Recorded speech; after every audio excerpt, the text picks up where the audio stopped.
So now that you have your outline filled in with all the important information that you want to display to your customers, it's time to format what you have and make it look like something worth the time they'll spend with it. You have a lot of options for how you'll present your product, and now's the time to decide what style you'll use for your current project. Different styles include book, video, audio, and software. There are others, of course, and as a matter of fact, you may want to take this project and package it in a number of those different styles over time. But I've directed this series mostly toward creating a book. So in this video, I'm going to stay with that style. That way things won't get too complicated. Formatting your information into book style is easy enough. You already have your content entered into your outline. Now separate it out into title, topics, subtopics, and paragraphs. You'll want a cover graphic to place on the first page.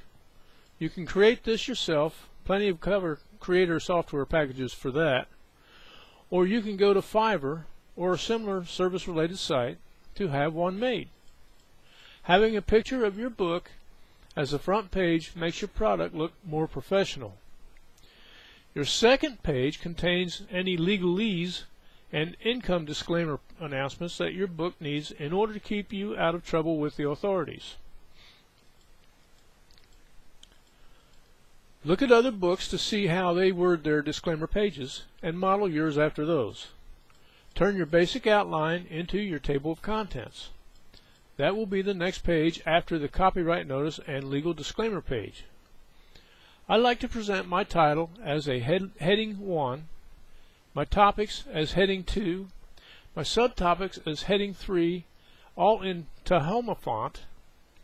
My paragraphs I use a Times New Roman font for, and any content that I want to stand out and be sure to grab attention, I'll turn into a Courier New font.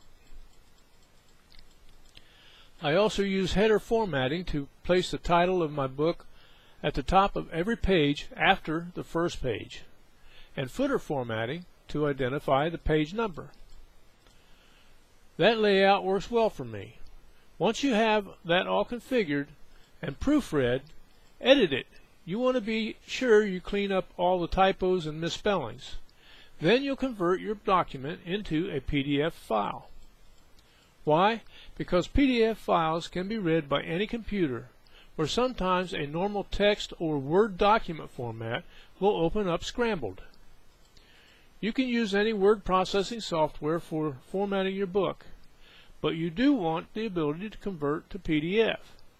Last time I checked, Microsoft Word didn't have the ability to convert documents to PDF files. I recommend using the OpenOffice Suite. By going to the Menu File tab, you'll find an option to export as PDF. Just click on that, tell it what you want your document title to be, and OpenOffice gives you a nice PDF to offer anywhere on the web. OpenOffice is very similar to Microsoft Word, and there's no charge to download the software. That's mighty attractive in my mind. If you'd like a book of mine to use as a creation guide, grab a copy of Measure and Chart Your Successes in Life. There's a link in the description below. No charge. Do please make sure you use your own words and don't just copy my content. But you're welcome to use my book to see how I lay out my PDFs. Okay, you have work to do. Get your book formatted into a PDF file.